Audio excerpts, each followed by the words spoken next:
Now is the chance to use reliable energy to grow your money with the Dominion Energy Reliability Investment. Our new investment product offers competitive returns, no maintenance fees, and flexible online access to your money. Make the reliable investment in reliable energy. The Dominion Energy Reliability Investment. To find out more, go online to reliabilityinvestment.com. That's reliabilityinvestment.com.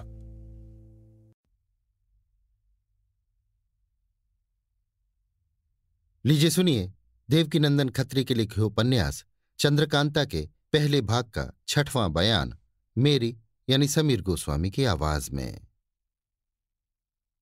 तेज सिंह को विजयगढ़ की तरफ विदा कर वीरेंद्र सिंह अपने महल में आए, मगर किसी काम में उनका दिल न लगता था। हरदम चंद्रकांता की याद में सिर झुकाए बैठे रहना और जब कभी निराश हो जाना तो चंद्रकांता की तस्वीर अपने सामने रखकर बातें किया करना या पलंग पर लेट मुंह ढांप खूब रोना, बस यही उनका काम था। अगर कोई पूछता तो बातें बना देते। वीरेंद्र सिंह के बाप सुरेंद्र सिंह को वीरेंद्र सिंह का सब हाल मालूम था, मगर क्या करते, कुछ बस नहीं चलता था, क्योंकि विजयगढ़ का राजा उनसे बहुत जबरदस्त था और हमेशा उन पर हुकूमत रखता था। वीरेंद्र सिंह ने तेज सिंह को विजयगढ़ जाती बार कह दिया था कि तुम आज ही लौट आना। रात 12 बजे तक वीरेंद्र सिंह ने तेज सिंह की राह देखी। जब वो ना आए तो उनकी घबराहट और भी ज्यादा हो गई। आखिर अपने को संभाला और मसहरी पर लेट दरवाजे की तरफ देखने लगे। सवेरा हुआ ही चाहता था कि तेज सिंह पीठ पर एक गट्ठा लादे आ पहुंचे।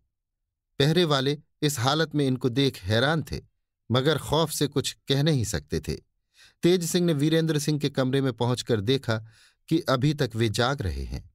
वीरेंद्र सिंह तेज सिंह को देखते ही उठ खड़े हुए और बोले, कहो भाई, क्या खबर लाए? तेज सिंह ने वहां का सब हाल सुनाया। चंद्रकांता की चिट्ठी हाथ पर रख दी, अहमद की गठरी खोल के दिखा दिया और कहा, ये चिट्ठी है और ये सौगात। वीरेंद्र सिंह बहुत खुश हुए। चिट्ठी को कई मर्तबा पढ़ा और आंखों से लगाया। फिर तेज सिंह से कहा, सुनो भाई, इस अहमद को ऐसी जगह रखो जहां किसी को मालूम न हो। अगर जय सिंह को खबर लगेगी तो फसाद बढ़ जाएगा। तेज सिंह, मैं इस बात को पहले ही सोच चुका हूं। मैं इसको एक पहाड़ी खोह में रखाता हूं जिसको मैं ही जानता हूं। ये कहकर तेज सिंह ने फिर अहमद की गठरी बांधी और एक प्यादे को भेजकर देवी सिंह नामी अय्यार को बुलाया, जो तेज सिंह का शागिर्द, दिली दोस्त और रिश्ते में साला लगता था, तथा अय्यारी के फन में भी तेज सिंह से किसी तरह कम न था। जब देवी सिंह आ गए तब तेज सिंह ने अहमद की गठरी अपनी पीठ पर ला दी और देवी सिंह से कहा, आओ हमारे साथ चलो, तुमसे एक काम है। देवी सिंह ने कहा, गुरुजी वो गठरी मुझको दो, मैं ले चलूं। मेरे रहते ये काम आपको अच्छा नहीं लगता। आखिर देवी सिंह ने वो गठरी पीठ पर लाद ली और तेज सिंह के पीछे चल पड़े। वे दोनों शहर के बाहर ही जंगल और पहाड़ियों में घूम घुमौवे पेचीदे रास्तों में जाते जाते 2 कोस के करीब पहुंचकर एक अंधेरी खोह में घुसे। थोड़ी देर चलने के बाद कुछ रोशनी मिली। वहां जाकर तेज सिंह ठहर गए और देवी सिंह से बोले, गठरी रख दो। देवी सिंह गठरी रखकर, गुरुजी ये तो अजीब जगह है, अगर कोई आवे भी तो यहां से जाना मुश्किल हो जाए। तेज सिंह, सुनो देवी सिंह, इस जगह को मेरे सिवाय कोई नहीं जानता। तुमको अपना दिली दोस्त समझकर ले आया हूं। तुम्हें अभी बहुत कुछ काम करना होगा। देवी सिंह, मैं तुम्हारा ताबेदार हूं, तुम गुरु हो, क्योंकि अय्यारी तुम्ही ने मुझको सिखाई है। अगर मेरी जान की भी जरूरत पड़े तो मैं देने को तैयार हूं। तेज सिंह, सुनो, और मैं जो बातें तुमसे कहता हूं उनका अच्छी तरह ख्याल रखो। ये सामने जो पत्थर का दरवाजा देखते हो, इसको खोलना सिवाय मेरे कोई भी नहीं जानता, या फिर मेरे उस्ताद जिन्होंने मुझको अय्यारी सिखाई वे जानते थे। वे तो अब हैं नहीं, मर गए। इस समय सिवाय मेरे कोई नहीं जानता, और मैं तुमको इसका खोलना बतलाए देता हूं। जिस जिसको मैं पकड़कर लाया करूंगा इसी जगह लाकर कैद किया करूंगा, जिससे किसी को मालूम ना हो और कोई छुड़ा के भी न ले जा सके। इसके अंदर कैद करने से कैदियों के हाथ पैर बांधने की जरूरत नहीं रहेगी। सिर्फ हिफाजत के लिए एक खुलासी बेड़ी उनके पैर में डाल देनी पड़ेगी, जिससे वो धीरे धीरे चल फिर सकें। कैदियों के खाने पीने की भी फिक्र तुमको नहीं करनी पड़ेगी, क्योंकि इसके अंदर एक छोटी सी कुदरती नहर है जिसमें बराबर पानी रहता है। यहां मेवों के दरख्त भी बहुत हैं। इस अय्यार को इसी में कैद करते हैं। बाद इसके महाराज से ये बहाना करके कि आजकल मैं बीमार रहता हूं, अगर 1 महीने की छुट्टी मिले तो आबो हवा बदल आऊं। महीने भर की छुट्टी ले लो, मैं कोशिश करके तुम्हें छुट्टी दिला दूंगा। तब तुम भेष बदल कर विजयगढ़ जाओ और बराबर वहीं रहकर इधर उधर की खबर लिया करो। जो कुछ हाल हो मुझसे कहा करो, और जब मौका देखो तो बदमाशों को गिरफ्तार करके इसी जगह ला उनको कैद भी कर दिया करो। और भी बहुत सी बातें देवी सिंह को समझाने के बाद तेज सिंह दरवाजा खोलने चले। दरवाजे के ऊपर एक बड़ा सा चेहरा शेर का बना हुआ था, जिसके मुंह में हाथ बखूबी जा सकता था। तेज सिंह ने देवी सिंह से कहा, इस चेहरे के मुंह में हाथ डालकर इसकी जुबान बाहर खींचो। देवी सिंह ने वैसा ही किया और हाथ भर के करीब जुबान खींच ली। उसके खींचते ही एक आवाज हुई और दरवाजा खुल गया। अहमद की गठरी लिए हुए दोनों अंदर गए। देवी सिंह ने देखा कि वो खूब खुलासा जगह है, बल्कि कोस भर का साफ मैदान है। चारों तरफ ऊंची ऊंची पहाड़ियां जिन पर किसी तरह आदमी चढ़ नहीं सकता। बीच में एक छोटा सा झरना पानी का बह रहा है और बहुत से जंगली मेवों के दरख्तों से अजब सुहानी जगह मालूम होती है। चारों तरफ की पहाड़ियां नीचे से ऊपर तक छोटे छोटे करजनी, घुमची, बेर, मकोइयां, चिरौंजी वगैरह के घने दरख्तों और लताओं से भरी हुई हैं। बड़े बड़े पत्थर के ढोंके मस्त हाथी की तरह दिखाई देते हैं। ऊपर से पानी गिर रहा है, जिसकी आवाज बहुत भली मालूम होती है। हवा चलने से पेड़ों की सरसराहट और पानी की आवाज तथा बीच में मोरों का शोर और भी दिल को खींचे लेता है। नीचे जो चश्मा पानी का पश्चिम से पूरब की तरफ घूमता हुआ बह रहा है, उसके दोनों तरफ जामुन के पेड़ लगे हुए हैं और पके जामुन उस चश्मे के पानी में गिर रहे हैं। पानी भी चश्मे का इतना साफ है कि जमीन दिखाई देती है, कहीं हाथ भर, कहीं कमर बराबर, कहीं उससे भी ज्यादा होगा।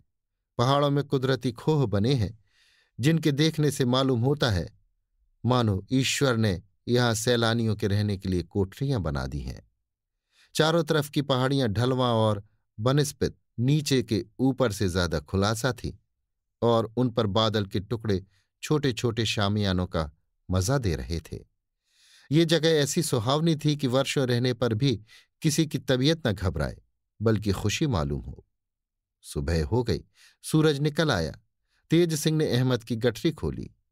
उसका अय्यारी का बटुआ और खंजर जो कमर में बंधा था ले लिया और एक बेड़ी उसके पैर में डालने के बाद होशियार किया।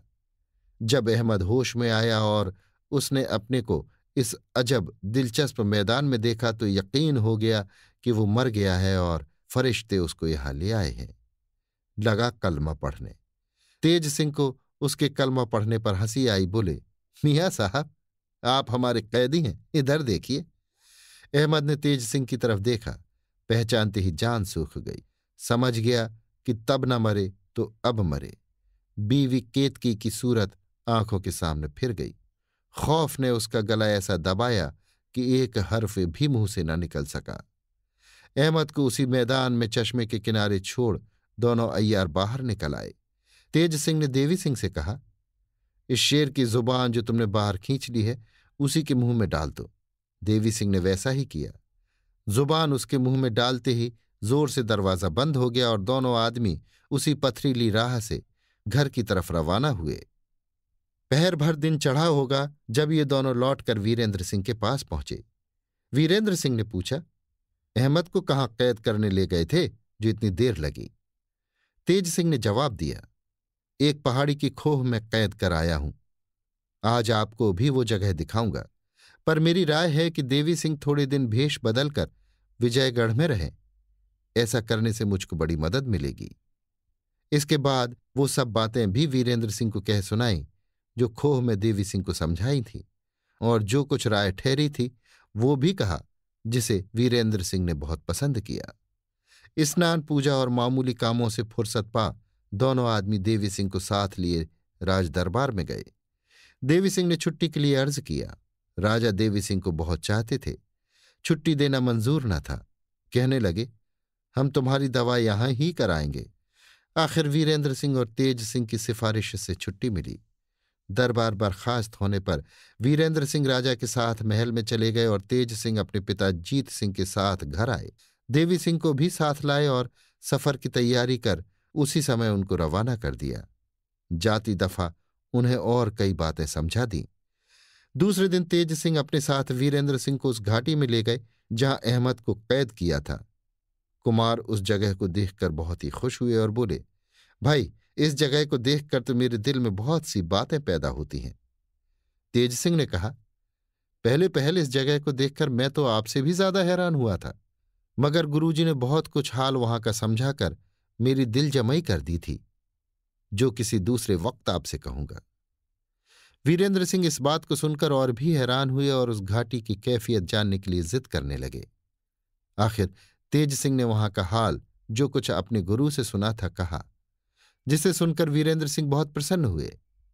तेज सिंह ने वीरेंद्र सिंह से क्या कहा, वे इतना खुश क्यों हुए और ये घाटी कैसी थी, ये सब हाल किसी दूसरे मौके पर बयान किया जाएगा। वे दोनों यहां से रवाना हो अपने महल पर आए। कुमार ने कहा, भाई, अब तो मेरा हौसला बहुत बढ़ गया है, जी में आता है कि जयसिंह से लड़ जाऊं। तेज सिंह ने कहा, आपका हौसला ठीक है, मगर जल्दी करने से चंद्रकांता की जान का खौफ है। आप इतना घबराते क्यों हैं? देखिए तो क्या होता है। कल मैं फिर जाऊंगा और मालूम करूंगा कि अहमद के पकड़े जाने से दुश्मनों की क्या कैफियत हुई, फिर दूसरी बार आपको ले चलूंगा। वीरेंद्र सिंह ने कहा, नहीं, अब की बार मैं जरूर चलूंगा। इस तरह एकदम डरपोक होकर बैठे रहना मर्दों का काम नहीं। तेज सिंह ने कहा, अच्छा, आप भी चलिए, हर्ज क्या है, मगर एक काम होना जरूरी है, वो ये कि महाराज से 4-5 रोज के लिए शिकार की छुट्टी लीजिए और अपनी सरहद पर डेरा डाल दीजिए। वहां से कुल 2.5 कोस चंद्रकांता का महल रह जाएगा, तब हर तरह का सुविधा होगा। इस बात को वीरेंद्र सिंह ने भी पसंद किया और आखिर यही राय पक्की ठहरी। कुछ दिन बाद वीरेंद्र सिंह ने अपने पिता राजा सुरेंद्र सिंह से शिकार के लिए 8 दिन की छुट्टी ले ली और थोड़े से अपने दिली आदमियों को, जो खास उन्हीं के खिदमती थे और उनको जान से ज्यादा चाहते थे, साथ ले रवाना हुए। थोड़ा सा दिन बाकी था, तब नौगढ़ और विजयगढ़ के सिमाने पर इन लोगों का डेरा पड़ गया। रात भर वहां मुकाम रहा और ये राय ठहरी कि पहले तेज सिंह विजयगढ़ जाकर हाल चाल ले आवें। अभी आप सुन रहे थे देवकीनंदन खत्री के लिखे उपन्यास चंद्रकांता के पहले भाग के 6वें बयान को, मेरी यानी समीर गोस्वामी की आवाज में।